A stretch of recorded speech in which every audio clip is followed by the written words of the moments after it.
ನಮಸ್ತೆ ವೀಕ್ಷಕರೇ, class 1 news ಟಿವಿಗೆ ಸ್ವಾಗತ. ಈ ದಿನದ ಪ್ರಮುಖ ಸುದ್ದಿಗಳು.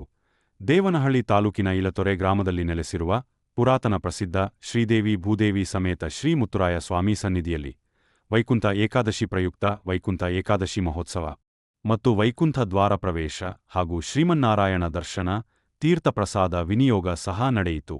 ಈ ಸಮಯದಲ್ಲಿ ಆಗಮಿಸಿದ್ದ ಮುಖಂಡರುಗಳಿಗೆ ಸನ್ಮಾನಿಸಿ ಗೌರವಿಸಲಾಯಿತು. ಕಾರ್ಯಕ್ರಮದಲ್ಲಿ ದೇವಾಲಯದ ಪ್ರಧಾನ ಅರ್ಚಕರಾದ ಶ್ರೀಕಾಂತ ಶರ್ಮರವರು, ಮಾನ್ಯತಾ ಟೆಕ್ ಪಾರ್ಕ್ ಮಾಲೀಕರಾದ ರೆಡ್ಡಿ ವೀರಣ್ಣ, ಸಮಾಜ ಸೇವಕರು ದಾನಿಗಳಾದ ಶ್ರೀಯುತ ಇಲತೊರೆ ಕೃಷ್ಣಪ್ಪನವರು, ಕನ್ನಮಂಗಲ ಗ್ರಾಮ ಪಂಚಾಯಿತಿ ಸದಸ್ಯರಾದ ಶ್ರೀಮತಿ ಅಂಬುಜಕೃಷ್ಣಪ್ಪನವರು, ಮುಖಂಡರುಗಳಾದ ರಾಜಣ್ಣ, ಚನ್ನಕೇಶವ, ಬಿಕೆ ನಾರಾಯಣಸ್ವಾಮಿ, ವಿಜಯಕುಮಾರ್ ಹಾಗೂ ಇಲತೊರೆ ಗ್ರಾಮದ ಗ್ರಾಮಸ್ಥರುಗಳು, ಸುತ್ತಮುತ್ತಲಿನ ಗ್ರಾಮದ ಭಕ್ತಾದ ಆಗಮಿಸಿ ದೇವರ ಕೃಪೆಗೆ ಪಾತ್ರರಾದರು. ವರದಿ ರಾಜುಗೌಡ.